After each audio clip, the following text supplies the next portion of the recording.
Chapter 10. Mr. Marvel's Visit to Iping. After the first gusty panic had spent itself, Iping became argumentative. Skepticism suddenly reared its head. Rather nervous skepticism, not at all assured of its back, but skepticism nonetheless. It is so much easier not to believe in an invisible man, and those who had actually seen him dissolve into air or felt the strength of his arm could be counted on the fingers of two hands. And of these witnesses, Mr. Wadgers was presently missing, having retired impregnably behind the bolts and bars of his own house. And Jaffers was lying stunned in the parlor of the Coach and Horses. Great and strange ideas transcending experience often have less effect upon men and women than smaller, more tangible considerations. Iping was gay with bunting, and everybody was in gala dress. Whit Monday had been looked forward to for a month or more. By afternoon, even those who believed in the unseen were beginning to resume their little amusements in a tentative fashion, on the supposition that he had quite gone away, and with the skeptics he was already a jest. But people, skeptics and believers alike, were remarkably sociable all that day.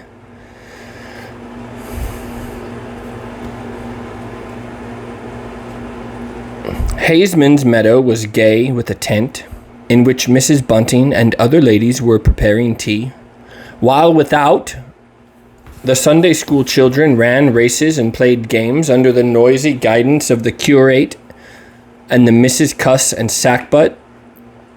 No doubt there was a slight uneasiness in the air, but people for the most part had the sense to conceal whatever imaginative qualms they experienced. On the village green, an inclined string, down which, clinging the while to a pulley swung handle, one could be hurled violently against a sack at the other end, came in for considerable favor among the adolescent. There were swings and a coconut shies and promenading, and the steam organ attached to the swings filled the air with a pungent flavor of oil and with equally pungent music. Members of the club who had attended church in the morning were splendid in badges of pink and green, and some of the gayer-minded had also adorned their bowler hats with brilliant colored favors of ribbon. Old Fletcher, whose conceptions of holiday-making were severe, was visible through the jasmine about his window or through the open door, whichever way you chose to look, poised delicately on a plank supported on two chains, and whitewashing the ceiling of his front room. About 4 o'clock, a stranger entered the village from the direction of the downs. He was a short, stout person in an extraordinarily shabby top hat, and he appeared to be very much out of breath. His cheeks were alternately limp and tightly puffed. His mottled face was apprehensive, and he moved with a sort of reluctant alacrity. He turned the corner by the church and directed his way to the Coach and Horses.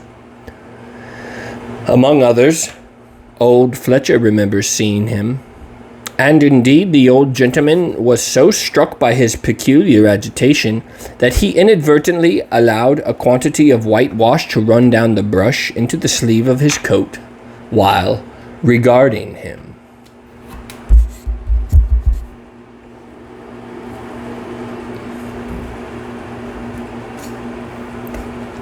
This stranger, to the perceptions of the proprietor of the Coconut Shy, appeared to be talking to himself, and Mr. Huckster remarked the same thing. He stopped at the foot of the Coach and Horses steps, and, according to Mr. Huckster, appeared to undergo a severe internal struggle before he could introduce himself to enter the house. Finally, he marched up the steps and was seen by Mr. Huckster to turn to the left and open the door of the parlour. Mr. Huckster heard voices from within the room, and from the bar apprising the man of his error.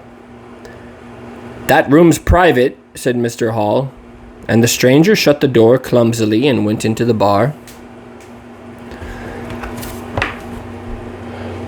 In the course of a few minutes he reappeared, wiping his lips with the back of his hand with an air of quiet satisfaction that somehow impressed Mr. Huckster as assumed. He stood looking about him for some moments, and then Mr. Huckster saw him walk in an oddly furtive manner towards the gates of the yard, upon which the parlour window opened. The stranger, after some hesitation, leant against one of the gate posts, produced a short clay pipe, and prepared to fill it. His fingers trembled while doing so. He lit it clumsily and, folding his arms, began to smoke in a languid attitude, an attitude which his occasional quick glances up the yard altogether belied. All this Mr. Huckster saw over the canisters of the tobacco window, and the singularity of the man's behaviour prompted him to maintain his observation. Presently the stranger stood up abruptly and put his pipe in his pocket. Then he vanished into the yard.